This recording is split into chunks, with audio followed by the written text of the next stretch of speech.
desde el verso 1, vamos a leer algunos versos.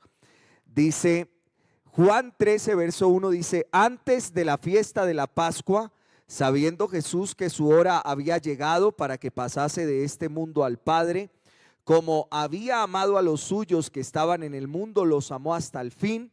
Y cuando cenaban, como el diablo ya había puesto en el corazón de Judas Iscariote, hijo de Simón, que le entregase, sabiendo Jesús que el Padre le había dado todas las cosas en las manos y que había salido de Dios y a Dios iba, se levantó de la cena y se quitó su manto y tomando una toalla se la ciñó, luego puso agua en un lebrillo y comenzó a lavar los pies de los discípulos y a enjugarlos con la toalla con que estaba ceñido. Amén. ¿Puede sentarse, por favor? ¿Qué le diría uno a un grupo de amigos íntimos a quienes ha estado entrenando por más de 3 años para una labor extremadamente importante, sabiendo que le quedan pocas horas de vida? ¿Cuáles serían esas últimas instrucciones que se le darían o cuáles serían esas últimas exhortaciones que desearía dejar en las mentes y los corazones de aquellos con quienes había compartido? La porción del Evangelio de Juan que leímos parcialmente, que va hasta el versículo 20, ese fragmento, contiene precisamente las últimas palabras del Señor Jesucristo antes de su muerte en la cruz. Su ministerio público acaba de concluir en el capítulo 12 del Evangelio de Juan, y ya nunca más Jesús volverá a dirigirse a las multitudes como lo había venido haciendo durante los últimos 3 años y medio. Pero habían algunas cosas urgentes que él debía compartir con sus discípulos esa noche mientras participaba con ellos de la cena de la Pascua. ¿Qué había ocurrido? En principio, la traición de Judas estaba a punto de consumarse. Unas horas más tarde, el Señor Jesucristo sería arrestado, juzgado, condenado a muerte, y todos los apóstoles habrían de experimentar una profunda desilusión, porque no era de esa manera que ellos se imaginaban el fin de la historia. Y es en ese contexto en el que el Señor se reúne con ellos en el aposento alto para comer la cena de la Pascua. Podría uno decir que esta porción de la palabra de Dios de Lucas 13 es una de las porciones del Nuevo Testamento que más revelan la vida emocional de nuestro Señor Jesucristo, la profundidad de su amor y cercanía para con los discípulos. Y de tal manera que el Señor, en ese episodio antes de que ocurra todo ese fenómeno que llamamos la pasión de Cristo, pues entonces el Señor Jesús toca algunos aspectos que son vitales para la vida del cristiano en cualquier época. Cuando nosotros leemos el capítulo 13 en el versículo 34 y 35 dice: un mandamiento nuevo os doy, que os améis unos a otros como yo os he amado, que también os améis unos a otros. Y fíjese lo que dice el texto: en esto conocerán todos que sois mis discípulos, si tuviereis amor los unos con los otros. Y Juan capítulo 15 en el verso 12 dice: este es mi mandamiento, que os améis unos a otros como yo os he amado. Y a uno le llama la atención que el evangelista, refiriendo las palabras que dice el Señor Jesucristo, alude al hecho que el Señor Jesucristo refiere un mandamiento nuevo. La pregunta es: ¿existía este mandamiento en el Antiguo Testamento?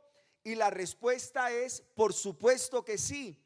De hecho, el Señor mismo dice claramente que la ley se resume en 2 mandamientos.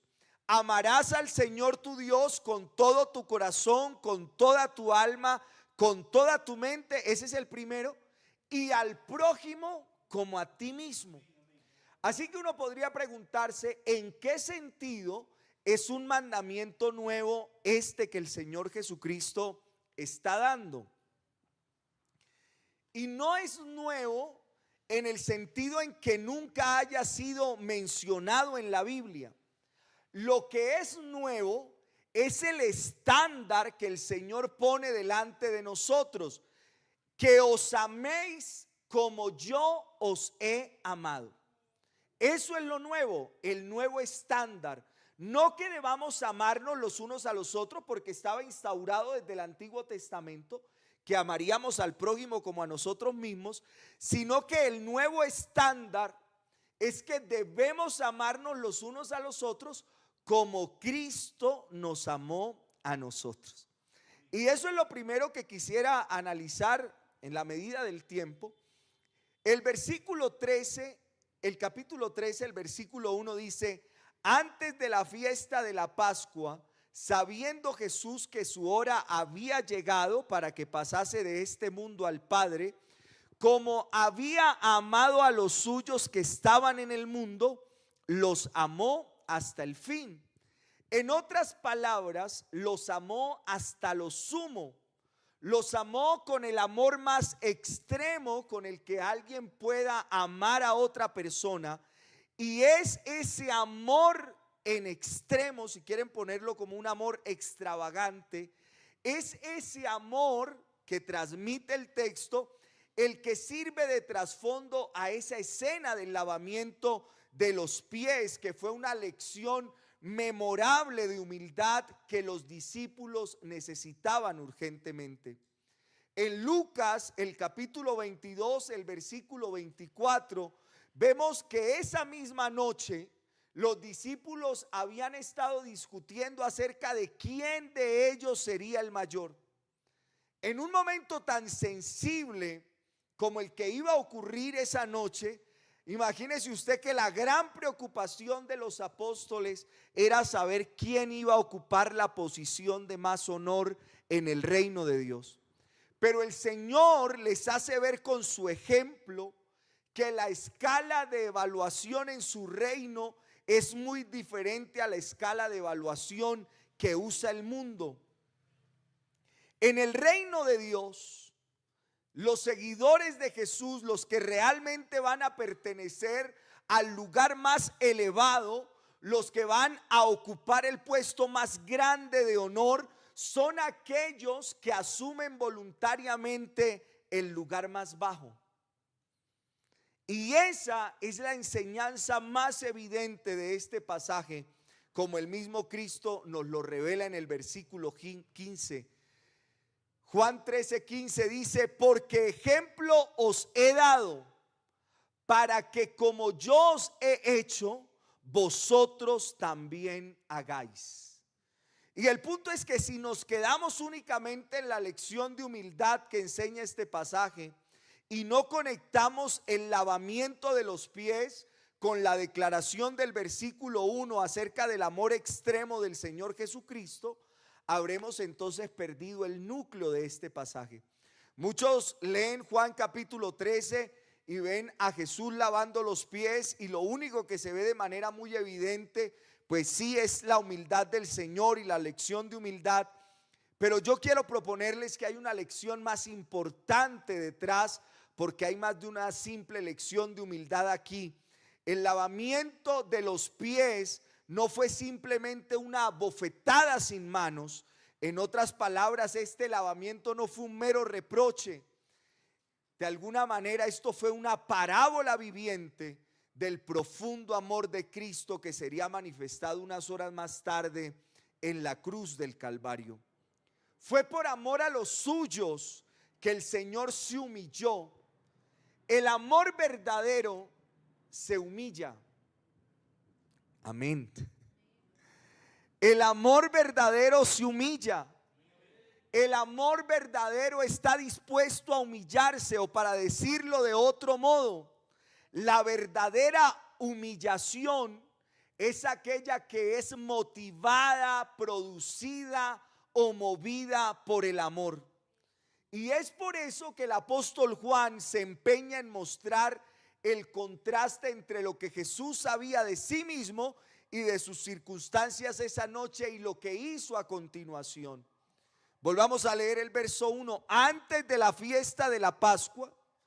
Y dice el texto, sabiendo Jesús que su hora había llegado para que pasase de este mundo al Padre, como había amado a los suyos que estaban en el mundo, los amó hasta el fin.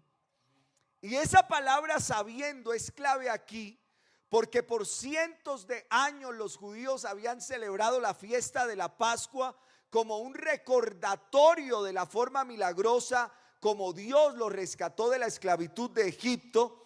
Usted recuerda en aquella primera Pascua en los días de Moisés, cuando Dios ordenó a los judíos que sacrificaran un cordero y con cuya sangre debían pintar las puertas y los dinteles y los postes, para que cuando el juicio de Dios pasara esa noche por la tierra de Egipto, pues resulta que aquellas casas que tenían pintada con esa sangre del cordero, ese ángel pasaría por encima y entonces los primogénitos de esa casa no morirían. Y eso es lo sorprendente de esta historia, que en medio de la situación emocional tan difícil que Jesús estaba atravesando, de la gran preocupación que él tenía por lo que iba a ocurrir unas horas después, resulta que él se enfocó en darle un mensaje importante a sus discípulos. Y es que lo que él está diciendo es que de alguna manera, si hay algo importante que nosotros debemos tener en cuenta en esta noche acerca de lo que es ese verdadero sentido de ser discípulos de Cristo, es que nosotros debemos asumir voluntariamente un lugar que en ocasiones no nos gusta asumir. El versículo 2 y el versículo 3 dice: y cuando cenaban, como el diablo ya había puesto en el corazón de Judas Iscariote, hijo de Simón, que le entregase, sabiendo Jesús que el Padre le había dado todas las cosas en la mano y que había salido de Dios y a Dios iba. Fíjese que el Señor en ese momento no es que haya tenido una crisis de identidad y se haya olvidado de cuál era el propósito para el cual él había venido. El Señor Jesucristo había asumido plenamente consciente, había tomado la decisión de ocupar el lugar del más bajo de los siervos. Jesús sabía que todas las cosas estaban puestas en sus manos, pero resulta que él asume un lugar en ese momento y tomando conciencia de todo, el Señor se dispuso a lavar los sucios pies de sus orgullosos discípulos. Dice el verso 4: se levantó de la cena y se quitó su manto y tomando una toalla se la ciñó y luego puso agua en un lebrillo y comenzó a lavar los pies de sus discípulos y a enjugarlos con la toalla con que estaba ceñido. En el tiempo del Señor Jesucristo los caminos no eran asfaltados como son ahora.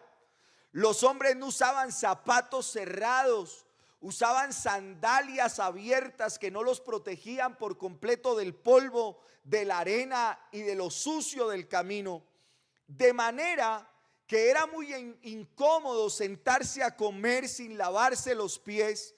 Es por eso que los anfitriones que invitaban a alguien a su casa antes de la cena solían tener un esclavo, el sirviente de más bajo rango, para que hiciera el trabajo de lavar los pies al invitado. De hecho, era una gran descortesía invitar a alguien a cenar y no proveerle cómo lavarse los pies. En el tiempo del Señor, no lavarle los pies a alguien era una tremenda descortesía. Por eso en Lucas 7:44, en la escena con Simón el fariseo, el Señor Jesucristo le dice: y vuelto a la mujer dijo a Simón: ¿ves a esta mujer? entré en tu casa y no me diste agua para mis pies, pero esta ha regado mis pies con lágrimas y los ha enjugado con sus cabellos. El Señor vio eso de que no le ofrecieran agua como una afrenta, como una descortesía. Sin embargo, era un trabajo tan humillante que usualmente era realizado por el siervo de menor importancia en la casa. Hay quienes afirman que los rabinos habían prohibido que un siervo esclavo para esa época, que era vendido y que tenía que pagar su deuda, y que cuando llegaba ese periodo del jubileo que él podía salir ese esclavo, lo cierto es que ese tipo de momentos implicaban que ese esclavo que ya iba a salir libre no tuviera que lavarle los pies a su amo hebreo, porque de alguna manera ya estaba a puertas y era tan bajo, lo que tenía que hacer era tan humillante que ellos preferían en ese momento no hacerlo. El punto es que en el aposento alto no había sirvientes.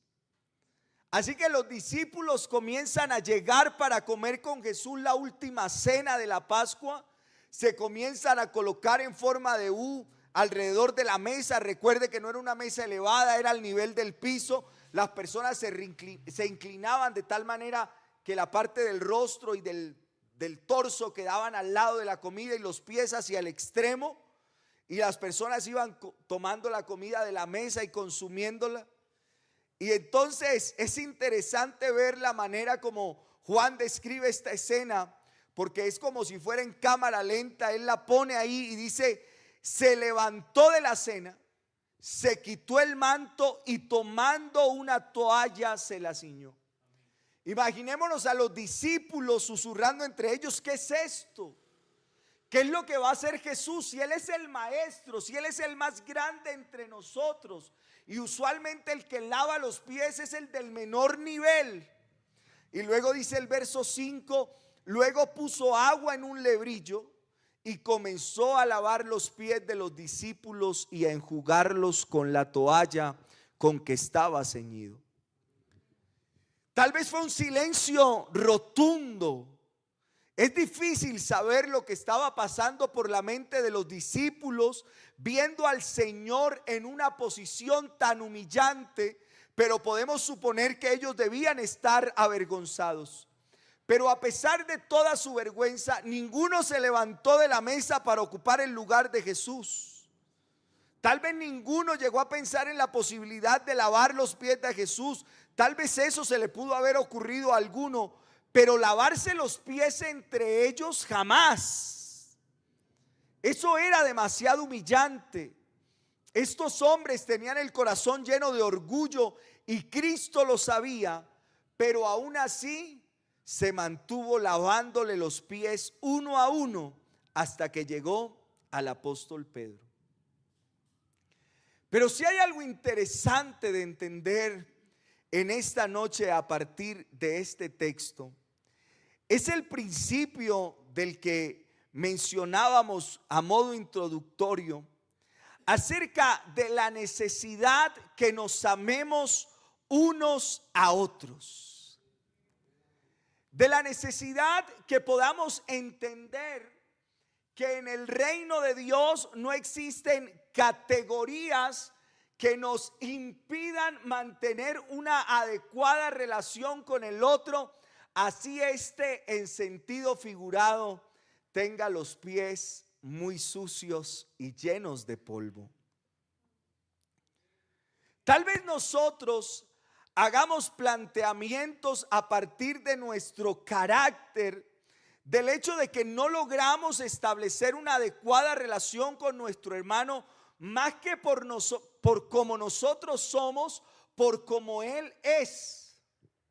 Tal vez es que el hermano no se deja amar. Tal vez es que el hermano es difícil. Tal vez que el carácter de mi hermano o la personalidad impide que yo logre establecer una adecuada relación con él. Tal vez es que su conducta dista mucho de lo que para mí son las preferencias o las necesidades mínimas para poder establecer una relación de amistad con ese alguien. Pero lo que el Señor nos está diciendo es que así como Él nos amó, debiésemos nosotros amarnos los unos a los otros.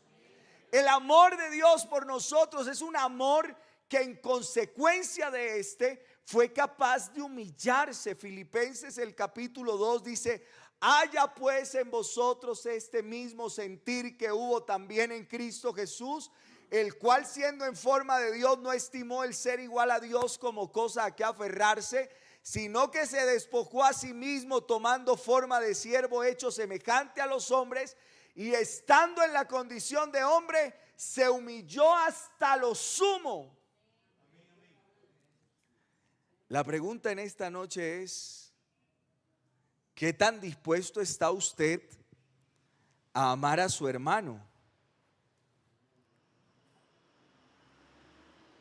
Y no me tiene que responder, pero sí es importante que entendamos en esta noche que de alguna manera el Señor Jesucristo, en esa última conversación y esos últimos actos que tuvo para con los discípulos, fueron de alguna manera una enseñanza viva, a través de la cual eso que venía ocurriendo antes de pensar quién sería más grande en el reino de Dios, pues la lección que les dio el Señor Jesucristo es que debiésemos humillarnos hasta el nivel más bajo, para en consecuencia de nuestra humillación ocupar el lugar más alto en el reino de Dios. Cristo me ama, yo eso lo sé. Pero ¿qué tan dispuesto estoy a amar a mi hermano del mismo modo en que Cristo me amó a mí? ¿Qué tan dispuestos estamos nosotros a perdonar la falta que ha hecho nuestro hermano con nosotros? ¿Qué tan dispuesto está usted a asumir que su hermano se ha equivocado y que aunque no quiera pedirle perdón, el texto bíblico plantea que no es si usted ha ofendido a alguien que debe ir a pedirle el perdón antes de dar su ofrenda, sino que si usted sabe que el otro está ofendido con usted, es usted el que debe parar el acto de dar la ofrenda e ir y reconciliarse con su hermano. Hermano, el nivel, la vara el Señor nos la puso muy alta. Y la pregunta en esta noche sigue siendo la misma: ¿qué tanto amamos nosotros a nuestro hermano? ¿Qué tanto ama usted a su hermano? ¿Qué tan dispuesto está usted hoy a perdonar la ofensa de su hermano? ¿Qué tan dispuesto está usted esta noche a aceptar que su hermano tal vez no cumpla con los parámetros mínimos para mantener la relación correcta, adecuada, formal, pero que la idea que el Señor plantea no es que tú lo debes amar por lo que Él es, sino que lo debes amar a pesar de lo que Él es? Hermano, yo a veces lamento escuchar en medio nuestro y ver actitudes que distan mucho de lo que significa ser verdaderamente un hijo de Dios. Actitudes que a veces no se comparan para nada con el ejemplo que el Señor Jesucristo nos ha dado, que distan mucho de ese ejemplo que Él nos dio a través de esa actitud humilde que lo llevó aún a quitarse su capa, a ceñirse una toalla, a tomar un balde lleno de agua y comenzar a lavar los pies sucios de sus discípulos. Hermano, esto no es una invención, póngalo en el plano real. El Dios Todopoderoso se humilló a tal punto que se hizo hombre, pero ahí se humilló más bajo. Y entonces decidió ocupar el puesto más bajo de los esclavos y ponerse a lavar los pies de discípulos que, como por ejemplo Pedro, un par de horas después lo negaría. Como Tomás, que estaba cargado de dudas y que dijo que hasta que él no de manera experimental observara que de verdad Jesús había resucitado, él no creería nada. Y si Jesús es Dios y sabe absolutamente todo, antes de lavarle los pies, por ejemplo, a Pedro, sabía que Pedro un par de horas lo iba a negar. Y nosotros a veces otorgamos un tipo de amor que está determinado por los actos que otros tengan con nosotros. Pero el amor de Jesús es tal por nosotros que sin importar cómo tú seas, sin importar lo que tú hagas después, Él está dispuesto a amarte por encima de lo que tú hagas o dejes de hacer.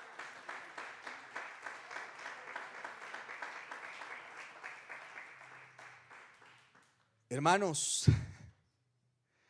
debemos aprender a amar a nuestro hermano. Yo lamento decirle que con odio en su corazón al reino de los cielos no entrará, que con desprecio por su hermano al cielo no entrará, que mirando a su hermano por encima del hombro al cielo no entrará, que si usted no ha sido capaz de perdonar la ofensa que su hermano le hizo hace un mes, una semana, un día, al cielo no entrará. Y que qué bueno que en esta noche podamos decidir,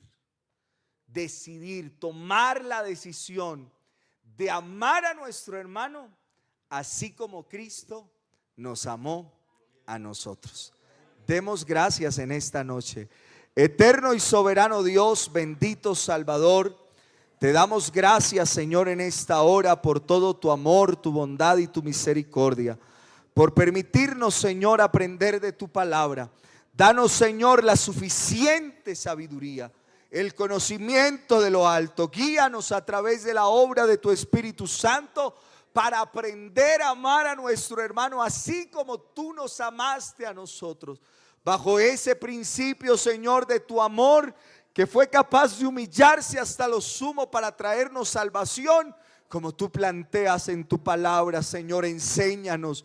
Permítenos, Señor, tener la capacidad de perdonar al que nos ha ofendido, de eliminar de nuestro corazón cualquier sentimiento de odio, de rencor, de rabia, y que podamos vivir, Señor, bajo los principios que tú has establecido en tu palabra. Te rogamos también, Señor, que nos lleves con bien hasta nuestros hogares. Guarda, Señor, nuestra salida de este lugar. Cuídanos, Señor, de cualquier peligro y permítenos, Señor, según tu voluntad, realizar el día de mañana cada una de esas actividades, Señor, laborales, familiares o académicas que nos hemos planteado. Te lo pedimos